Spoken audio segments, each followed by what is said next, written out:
इस्रायलने ठार केलेली ही मंडळी अत्यंत हुशार होती. इस्रायलचं आपल्यावर लक्ष आहे आणि इस्रायलकडून आपल्याला ठार करण्याचे प्रयत्न होतील हे यांना माहीत होतं. म्हणून ही मंडळी निवासी संकुलामध्येच राहत होती, अशा हिशोबाने की इस्रायल निवासी संकुलावर हल्ला करणार नाही. परंतु मोसादचे लोक यांच्यापेक्षा खूप शहाणे आहेत, यांच्यापेक्षा 4 पावलं पुढे आहेत.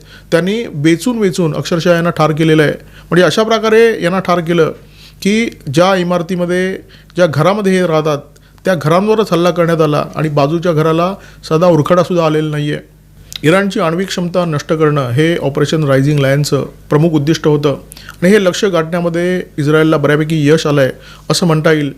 इराणमध्ये नतान्स, इस्फहान, अराक, तब्रीज आणि तेहरान ही जी प्रमुख अणुसंशोधन केंद्र आहेत ती आजच्या हल्ल्यामध्ये नष्ट करण्यामध्ये इस्रायलला यश आलेलं आहे.